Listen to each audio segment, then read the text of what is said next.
Hello, Candid Mamas, and welcome. You're listening to the Candid Motherhood podcast with Roxy and Jackie, where we tell you all about the ins and outs of motherhood. We share our own life experiences to prepare you for the good, the bad, and the ugly that comes along with parenting. So grab your coffee, sit down, get comfy, and enjoy today's episode.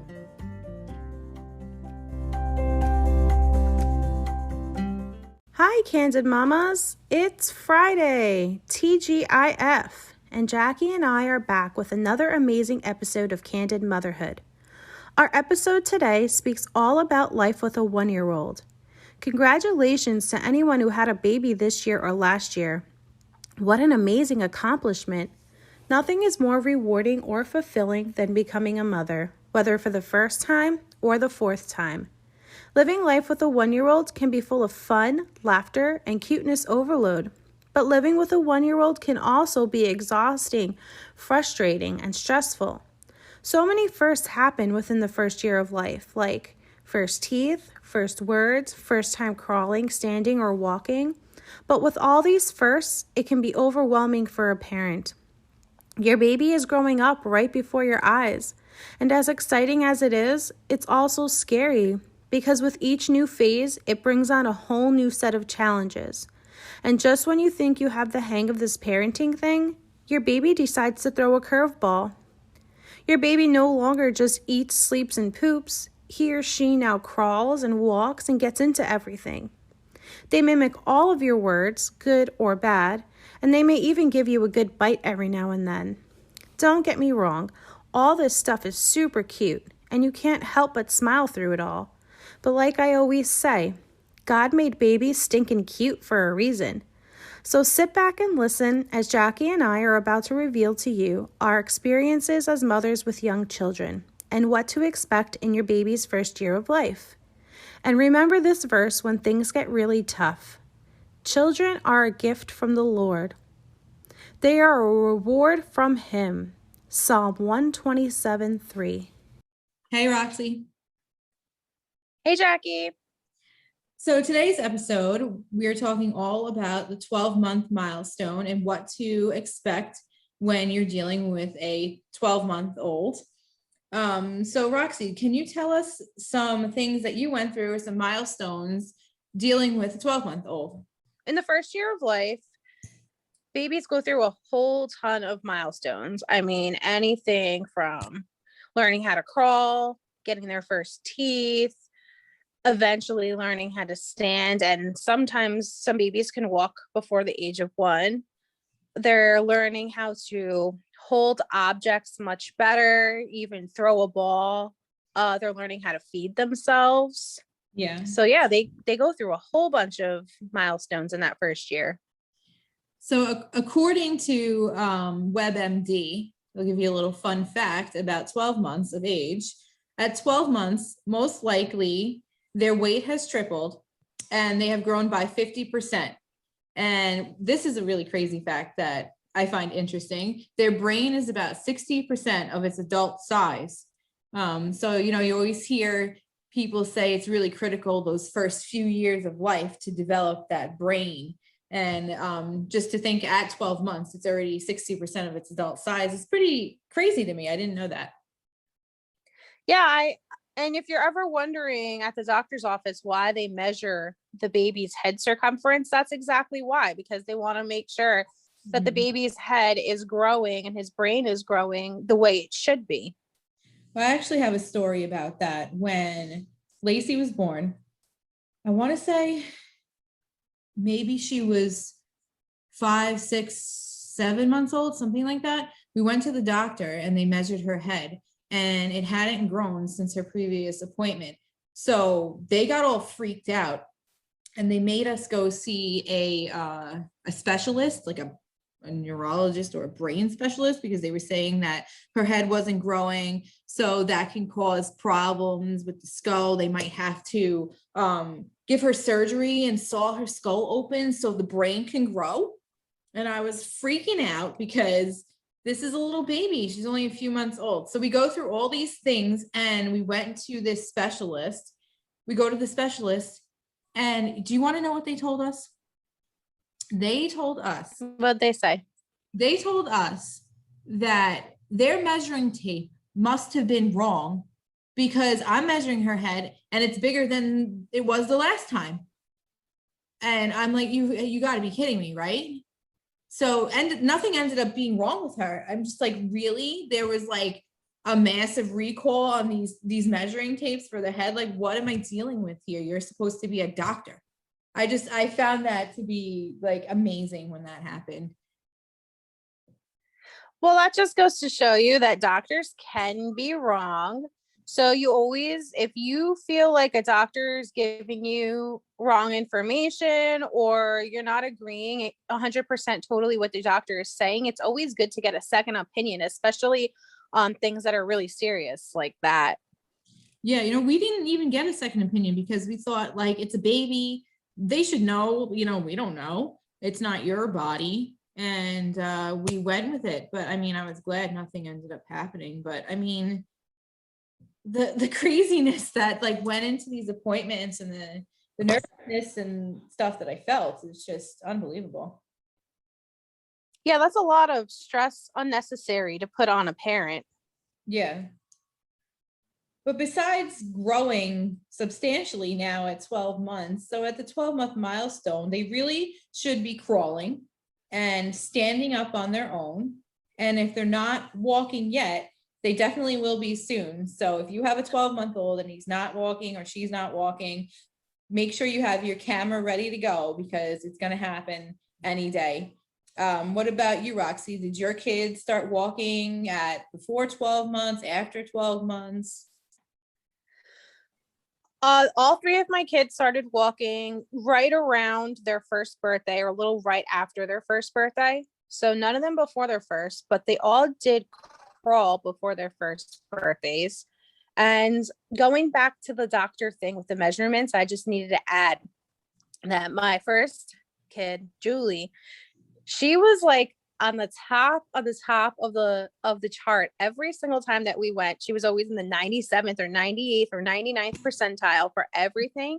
Mm-hmm. But I think a good point to remember is that when you do go to the doctor and they're comparing your kid to other kids, don't really take that as a bad thing that your kid's at the top of the list. What you are doing is you're comparing the line for your own kid every time. So you're not comparing him to your neighbor's kid. You're just comparing him to his own last visit.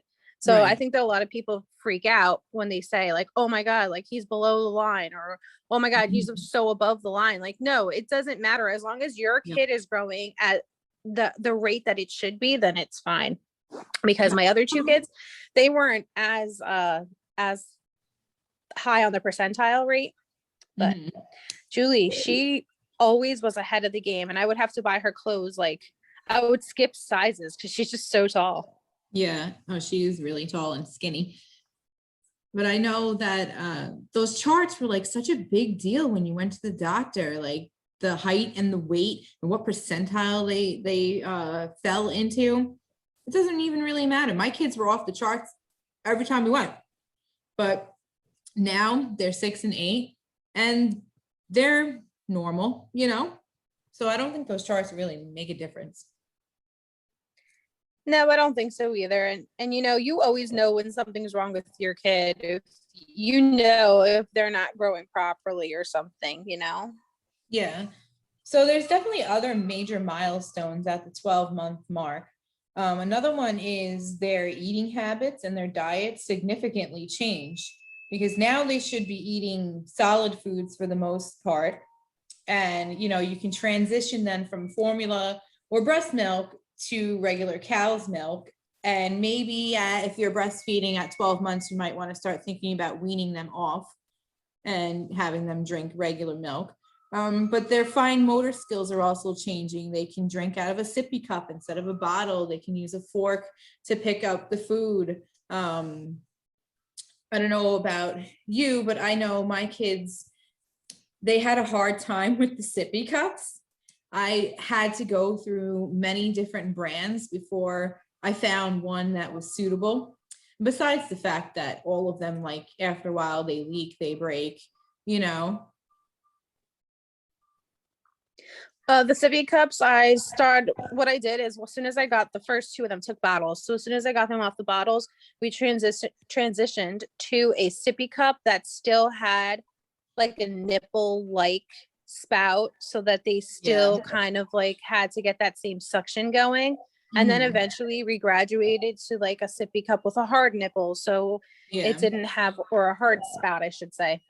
And then from there, actually and they still use it for Jacob today, one of the favorite cups is the 360 cup, because that really teaches them how to drink from a cup like a regular cup. Yeah. So is Jacob, I know he's still breastfeeding, but is he also drinking out of like a sippy cup or a bottle? He's never taken a bottle ever in his life. I've tried multiple times. He drinks from the 360 cup, or he just drinks from a regular plastic cup. Yeah. See, I feel like at 12 months, they really have changed dramatically. The first 12 months of life, you're holding the baby, they can't walk, they can't do pretty much anything on their own. And then they start crawling and walking and talking, and just, you know, you can see how quickly they develop in those 12 months. Yeah. And you know that as soon as they start crawling, the transition from crawling to standing to walking happens so quickly. Yeah, it really does. I remember when Julie first learned how to crawl, she was like so afraid of the stairs, but then all it took was once going up the stairs, and she never left those stairs alone. I can imagine.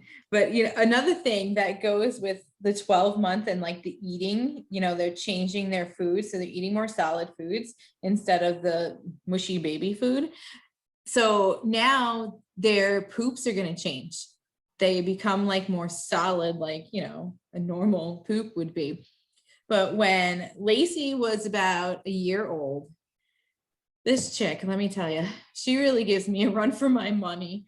She started every morning waking up covered in poop, putting it on the walls, putting it on the crib. I mean, putting it in her mouth, everywhere. And this went on. Ew. Yeah, disgusting. This went on for like at least a few months, and I don't know why she was doing this, and I couldn't get her to stop doing it. No matter what time I woke up to try to like be there when she woke up to change her diaper, miraculously, she still ended up taking the poop and smearing it everywhere. Was she taking her diaper off in the crib? She would do that also. Sometimes she would, sometimes she wouldn't. And then she learned how to crawl out of the crib. So she started like running around the room with poop.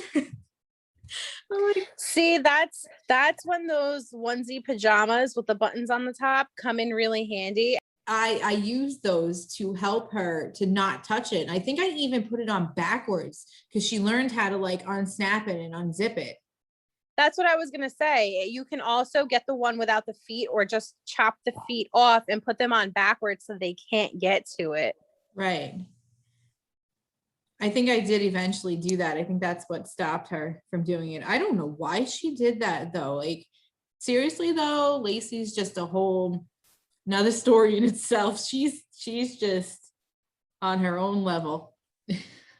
So Jacob's, he's a little older than one. He's going to turn 2 next month, but he likes to walk around with his hand just inside of his pants. It reminds me of like Al Bundy, and it's so funny because that's what we start calling him. We start calling him Little Bundy because he just likes to like, yeah, exactly. And I think it's so funny. But yes, I have to also put those like the shirts on with the buttons on the bottom, because otherwise he's got his hand in his pants all day. Starting young. He likes the way it feels. He's too funny. No, too young for all that. Oh my God. So I know that when my baby started crawling, definitely, and moving around more, you know, like just, it's going to happen so suddenly. Like one day your baby's going to be laying there and you can like walk out of the room and go pee and come back, and your baby's still going to be in the same spot. And then one day you're going to leave him for 2 minutes and come back, and he's not going to be in that spot anymore. And that's when that's when you know it's time to start baby proofing your house. I was just I know that I had a lot of baby proofing. I was just going to say at 12 months, you have to reevaluate the baby proofing because now it's at a whole different stage. You know, you need to lock the toilet. You know, what's a good idea is like get down on a baby's level and see what they see. So you can like see what they might bump their head on or try to open up, you know? And when Julie was little, she used to like to empty out the Tupperwares from the cabinets. And though I had like a million of them, and they used to be all over the place. Every chance that she got, she would empty that thing out and go in there. You know, they are cute at 12 months though, because they start to have like a little personality and you start to really see like who they are and not just, I'm a baby, I can't talk, I just cry all day long. Right. What were your kids' first words? Probably mama and dada. To be honest, I don't even remember. Yeah, all my kids, my first two said dada first, and Jacob said mama first. I don't know. I want to say Nate may have said mama first and Lacey dada. I don't really remember though. I'd have to ask Rob. He would probably remember that more than I would. Yeah, mama and dada are usually their first two words. And then right after that comes the word no. Oh, yes. No. And no, yes, but like no for everything. I remember when Nate was like probably a year old, he started really learning how to talk and he kept saying, mama, hockey. And for like weeks, I'm like, hockey? What do you want? I don't understand. You want a hockey puck? Like I kept naming different things. I finally figured out what it was. He wanted a cookie. He was trying to say mama cookie. Oh, that's cute. Yeah. So I finally figured it out and it was like, yes. You know, he was so happy. I finally understood him.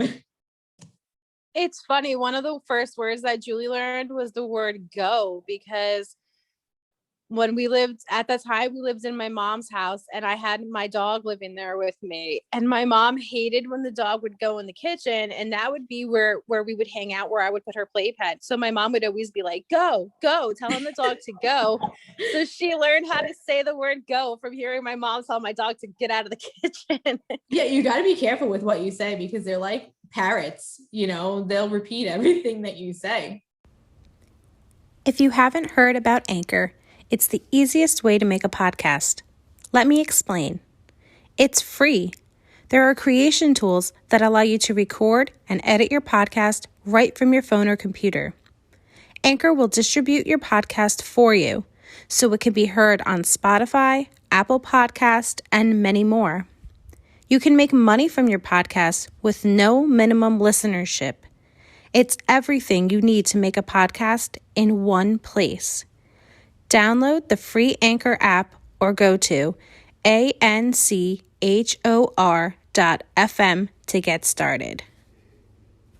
Well, so when you're baby proofing, I know another thing that I really needed to baby proof was the outlets with the little covers, because yes. I know that my kids wanted to try to stick everything in there, and even Jacob, he sees us plug our phone chargers into our phone and he wants to stick that into the outlet all the time. So I had to go and make sure all of those were covered, and the doors being locked, especially with the deadbolts, because he knows how to open those doors and he can escape.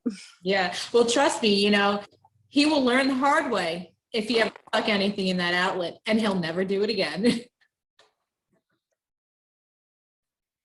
You know, it's funny, when we were kids, my cousin he's a lot younger than me, so I remember it distinctly, and he stuck a key inside the outlet. Oh my God. He used to give my aunt like a run for her money, and he got electrocuted. He got a little shocked. Yeah, exactly. Like, but you definitely have to like really baby proof the house differently. I know you need to drop the crib all the way down because now they're taller, so they can start climbing out like little escape artists. I had to, like, when I knew that Nate could finally escape out of the crib, that's when we transitioned him. Like, we bought the crib where it came with like the little side rails. It was like a little half a side rail to make him feel like more secure, but he could climb out of the bed like normal person would. You know, like when they say that this toy has small parts, what they mean is that they can open that toy up and they can eat the things inside. Because I actually just recently read a story that a kid had to be operated on because he opened up one of those magnetile blocks and started swallowing the magnets. And what happens is when you swallow them, they stick together inside of your intestines, and it can cause a hole, a rupture, and you need surgery to get them out. Yeah. And if you're lucky, you don't have problems with your intestines afterwards. It's really scary. But there's another thing, like I was saying with the food, you know, foods to avoid: grapes, hot dogs, popcorn. You know, you can feed them these things. I mean, maybe not popcorn, but grapes and hot dogs, you have to cut that in a specific way, because even adults can choke on it. It's just so, it's like the perfect form to just lodge in your mouth and choke on it, you know?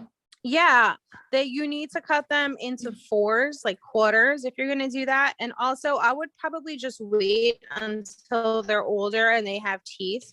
But I know that I got this thing for my kids. It's like you've probably seen it before. I think like Newbie makes it, and it's like a mesh. It looks like a pacifier, but it has a mesh on the end of it, and then you can put fruit inside of there, so they can still put it in their mouth and eat it, but it's safe because they won't get big chunks. Like bananas are good to eat from it, or strawberries, like soft fruits. I forgot what Nikki was eating one time, but I remember he was choking. And like, you know, babies choke from time to time, but this was real choking. And I actually had to do the Heimlich maneuver on him, and it dislodged it. But that was the scariest thing in my life. I think he was a little older than 1, but it's so scary. His face was turning blue. His lips were turning blue. I was like, oh my God, like, it's so hard not to panic in that situation. I mean, one thing I didn't learn how to do that I should have was take in CPR for babies, because it's a lot different than CPR for adults. I do recommend taking that class if you're having a newborn. See, I kind of lucked out on that one because I worked as a lifeguard for a couple of years before Julie was born. Right. And they taught us how to do all the CPRs. Yeah. I mean, I know that I could rely on Rob if anything were to happen, because he's certified and trained in that whole aspect, because he used to work at Maryhaven. So he was dealing with autistic kids and, you know, mentally disabled kids. So he had to do stuff like that all the time, you know, and that's where I learned like about cutting the food up, no hot dogs, no grapes, things like that, because these kids that he worked with, they had the same type of regimen as like a 12-month-old would have. And they had an instance where the one kid like didn't get an extra portion of a hot dog, and he freaked out, and he ended up like taking the whole hot dog in the package and everything and swallowed it, and he choked. I don't know what the outcome of that was, but I don't think it was very good. So it's really important to make sure that when they start eating the more solid foods, that you take the time to make sure that your baby's not going to choke on it. Absolutely. And also, if you have any type of water, like swimming pools or ponds or or even if you live by a lake or something, you have to make sure that you have eyes on that baby at all times. Make sure you have a fence around your pool. Make sure all the doors that go to the pool are locked, because babies are quick. Yeah. And they like water, and you're not going to hear them drowning. Drownings are silent. So that's always something that has stuck out with me. Yeah, for sure. It's even, you know, not just the pool, you know, if you live like I do on Long Island by the ocean or a lake, you know, you turn your back for a second and it could be that quick, them drowning. And you see it all the time, where I turned my back for a second and he's in the pool dead. So I know that's how it happens. Yeah. And I know that if anything like that were to ever happen and it was on my watch, I would not be able to live with myself. That would just be like the end of me. Yeah, that would eat away at me too. Also, another thing that you can never be too vigilant about is safety in the car with the car seats. Yeah. Because there's so many different types of car seats and they all have different like weight limits and age limits and things like that. And even each state I know has their own set of laws regarding car seat safety. I don't know what the laws are over there in New York. Maybe you know, but I know here in Pennsylvania, you need to have the baby rear facing until they're at least 2 years old. I think it's good to keep them rear facing for as long as the car seat will hold them that way, because I know I've seen lots and lots of videos that when you're struck, that it's a lot less stress on the baby when it's rear facing than when it's forward facing. Yeah, I mean, in New York, it's the same. Rear facing up until they're 2. I want to say though, when Nate was a baby, it was 1 year old, but I could be wrong. I think it was 1 year old because I remember they also changed it before I had Nikki, right before, and someone had to tell me like, hey, you know, it changed. I'm like, oh, I didn't know. You know, they even just passed a law in New York State that if you're in the back seat, you have to be wearing a seatbelt no matter what your age is. They also changed the booster seat law here not too long ago, where you have to be like either 4'9" or up to age 13, which to me seems like really old, you know, to be in a booster seat. But you know, I guess there are kids like Julie's really tall, so I think she'll be out of the booster seat sooner than most. But yeah, I guess if you're like a small 13-year-old, I can see why you would need that. Yeah, I know here too, you're not allowed to sit in the front seat unless you're 13 or older. Yeah, I think that's the law here too. My daughter doesn't even feel comfortable sitting in the front seat. She's too paranoid for that. She's afraid. Oh, my kids hate the car seats because now they're old enough to do it themselves. So I just get in the car and I'm like, just buckle yourself in. And it's always a problem. That's another thing that like I think people forget when they have kids, that you literally have to carry that baby until they start walking with the car seat carrier. So even at 12 months, you still may be carrying them to put them in the car. I just remember when they were that young, it was stressful, especially having two under 2, you know, that's pretty stressful. And you're dealing with the one that can walk, the one that's trying to walk. No one listens. They just like have their own little world. It's like, ooh, is there a butterfly? I'm gonna go chase the butterfly, you know? So it's really important to have all those safety measures in place in the car, at home, in the backyard, just to make sure that your kid is safe, because in today's day and age, it happens more often than you think. Oh, trust me, I definitely know all about that. My kids are a little bit more spaced out than yours, so I have the help from the older one at least. But it is difficult because the little one wants to do what the older ones are doing, but he's still too little to do what they're doing. But I can tell you, he definitely tries. It gets very frustrating for him when I tell him, no, like you're still too little, that he gets mad and upset, but it's for his own safety. He'll see it one day. Aww. Yeah, they just want to grow up so fast. I keep telling my kids that they need to like relax, don't worry about things, and just be a kid. Nate's always worried about me spending too much money. And I tell him all the time, don't worry about it. It's not your money. You don't pay the bills. Just be a kid, you know? Exactly. Yeah. Julie does the same thing. I think they don't want us to worry. Like they want to take our burden off, but it shouldn't be that way. Like they should just be kids. They shouldn't have any worries about money or anything like that. So yeah, we just have to keep reminding them to be a kid. I know sometimes Julie does the same thing. She's like, I can't wait till I grow up and I can do whatever I want. Mommy can't tell me no. And me and my sister and my mom were trying to tell her the other day, like, It's not like that. When you become an adult, you don't get to do what you want to do. You do what you have to do. So it's not really, it's not that fun. Mm-hmm. But even when they're 12 months, it's again, you're not doing what you want to do as a person or a mother. You're doing what is best for the kid and what your kid wants to do. I mean, I know I tried so hard at 1 year old to just like do things with me, you know, get him out of the house. And I obviously didn't know that these things I was trying to have him do are just like, he's not old enough at all.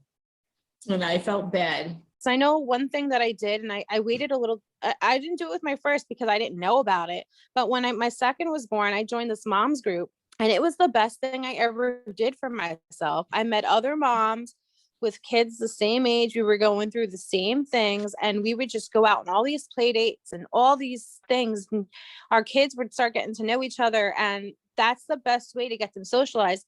Poor Jacob, you know, when he turned 1, it was during the COVID lockdown. Yeah. So he doesn't get as much socialization as everyone else, but at least he's got cousins and brothers and sisters, you know. Yeah. Our family is growing, so at least he's got that. I can't imagine having a 1 year old right now and dealing with everything with COVID. I mean, now you can't go anywhere, or at least when we were in quarantine, you couldn't do anything. So entertaining him must have been difficult. Yeah, it was difficult. And especially, I think it was more difficult for the older ones though, because they kept asking to go out. They wanted to go to the trampoline park and this and that. And, you know, I had to tell them no. And they actually understood what was going on. But Jacob, I have a park over here. He's happy with going to the park or going for a walk around the block, going to grandma's house. You know, I know that my kids were all late teethers. They all got their teeth after a year old. But I know a lot of people whose babies get them before. Teething is one of those things where it's different for everybody. They just want to gnaw on everything, including you. And I remember I got bit a few times, and Nikki even went through like a biting phase where it would really hurt. He would leave behind like broken skin sometimes and bruises. Yeah. I mean, I know when Nate was going through his teething phase, at one point he started, he had a fever, and he started just snotting and like throwing up snot. And I was like, oh my God, what's wrong with him? So I took him to the doctor thinking that he was sick, but the doctor told me that he's just teething and this is a side effect from it. I mean, I know that they say like you don't remember getting your teeth because it's so painful that's why you go through it as a baby. That way you won't remember the pain you had to endure. It's the worst when you're breastfeeding and you have a teething baby, because that when they're drinking and their teeth hurt, they want to gnaw on your nipples, and it hurts real bad. Yeah. My kids went through a lot of sleep regressions, especially I think Nikki was the worst with the sleep regressions. The other two, it like barely phased them. They would only maybe not sleep for 2-3 days, but Nikki, he was my worst sleeper. When he would go through a sleep regression, it would last weeks. Yeah, well, their sleep routine's definitely going to change at 12 months. They're now going to be sleeping more at night than during the day. So they take less nap time. I know that having 2 kids, when Nate was 1 year old, he napped probably 2 to 3 hours a day.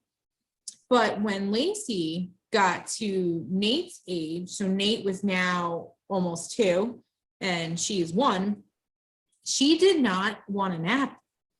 And I think she had like FOMO. She did not want to go take a nap because she didn't want to miss out on what her brother was doing. So she stopped taking naps around 2 years old. That's crazy. Julie actually stopped napping probably around 2.5 years old as well. She just didn't like to nap all that much, but she's always been a great sleeper. She was sleeping through the night at like 5 months old, so I can't even complain about her. And she's my heaviest sleeper. If I let her, she will sleep the whole morning away. But that's Nathan Nikki for sure. And Jacob, they used to take so many naps. Nikki actually still does from time to time, and he's going to be 5 this year. So, you know, every kid's different.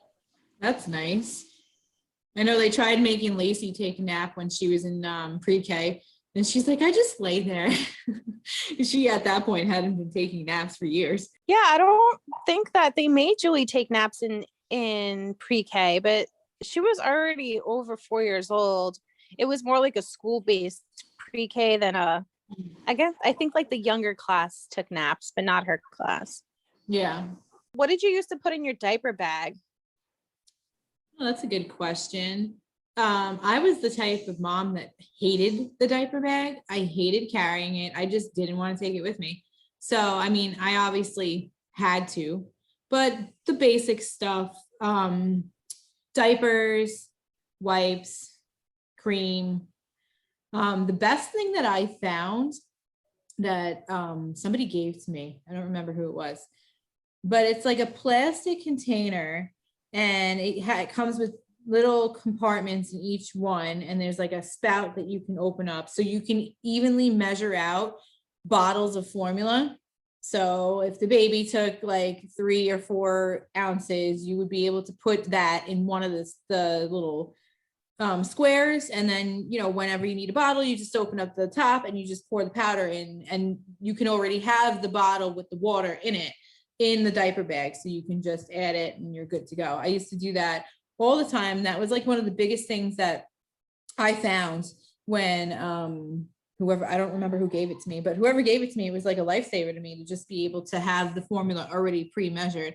A lot of people spend money on the little bottles that are already measured out. I know they give them to you when you're in the hospital, but so expensive. Don't waste the money. Just do that little hack and you'll be good. Yeah, I knew somebody who had that too, and I thought it was so convenient. I didn't know about that when my babies were little, so I didn't get that. But I always used to bring extra powder with me. You never know when, you know, your baby might be extra fussy or you might need to stay out longer. So yes, I always carried at least 2 extra bottles with me. But what I would do is I would get those little snack baggies, like the Ziploc bags and the snack sizes. Yeah. And I would fill a whole bunch of those up individually with the portion size. And then when it was time, I would just like tear off the little corner of the bag and I would just like pour it in to the bottle. And I always carried water bottles with me. Another thing that I would put in the diaper bag is an extra change of clothes. I know I still carried around a diaper bag when Lacey was starting to potty train. She potty trained pretty quickly. But the one time I didn't bring the diaper bag because I thought she's potty trained, she's good to go. We ended up going out to one of the farms for like, I don't know, Oktoberfest or whatever. And she peed her pants when we got there. Like, as soon as we got there, I'm like, I don't have any clothes for you. What am I going to do? I'm like, you know, we just paid to get to this place. I was at a loss. I really didn't know what to do. I think I just like left her. She like took her underwear off and just let her go play, have fun. Yeah. Well, another thing I also do is not only just in the diaper bag, but I always keep a change of clothes inside my car and an extra diaper inside my car, because if you ever forget to put something in your diaper bag, at least you've got an extra one in the car. But I think that kind of comes with like, you know, every kid, you learn something new. And I think that comes with experience. But I'm like you, I hate carrying diaper bags around. But with my first, I thought I always needed that diaper bag. And plus she was at the babysitter's a lot because we both worked. So I would always have that diaper bag on me and it was fine. Yeah. But then like now with my third, I don't carry a diaper bag around. I literally just throw in 2 diapers and the little to-go wipes inside of my purse. And I leave the change of clothes in my car, like I said, and call it a day. Isn't it so funny that like the more kids that you have, the less stuff you're taking? You're just like, I can't even deal with it. I don't want any of it. Yeah, do you know that Love's commercial? They nailed it, you know, like first kid and they like got everything and they forget the kid. Yeah. And then second kid and all they walk out with is a diaper and the kid. Yeah. Yep. It's so funny though, because that's true. when you it's exactly what it's like. I'm gonna kill this cat. When you have your first kid, you're like, you don't know what to do. No one's telling you anything. You're gonna bring everything with you, like the whole kit and caboodle, you know? And then the second one, you take out more and more as you have more and more kids, you know? One of the other things though, besides putting this in the diaper bag, is getting a pack and play. So when you're out and your kid needs to nap, instead of them napping in the car seat, you can put them in the pack and play. I bought 2 of them, or I think I bought one and then I got like a hand-me-down from somebody. And I used to leave one at my mom's house and then I would keep one at my house. So that way I knew wherever she was, she had one, because I didn't have to worry. But I know with my first Julie, she would literally nap anywhere. You want to put her down for a nap, she would nap in the bed, on the floor, in her stroller. Nikki, though, he won't nap outside the house, and Jacob rarely does either.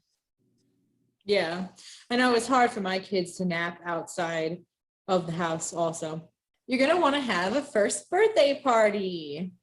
I know that for Nathan, we went to Chuck E. Cheese, I'm pretty sure. And I really wish that Chuck E. Cheese was open right now. I miss that place because they have phenomenal birthday parties. For Lacey, her birthday's in August, so we had a party at our house with this big tent, and we had food catered, and we had a pool at the time, so we had a little pool party.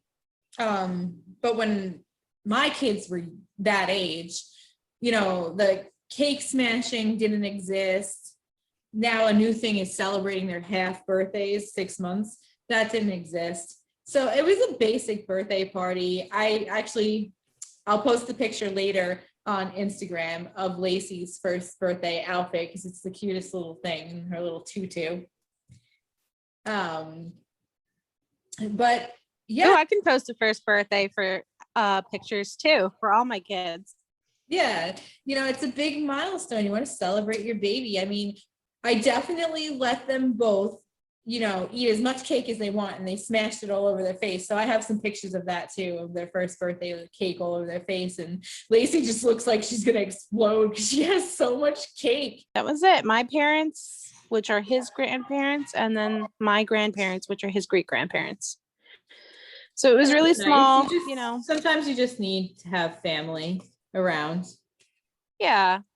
So I think that we've covered a majority of the topics of being the 12-month milestone. If you have any questions or you have any feedback, don't hesitate to reach out to us on Facebook at Candid.Motherhood or on Instagram at Candid.Motherhood also.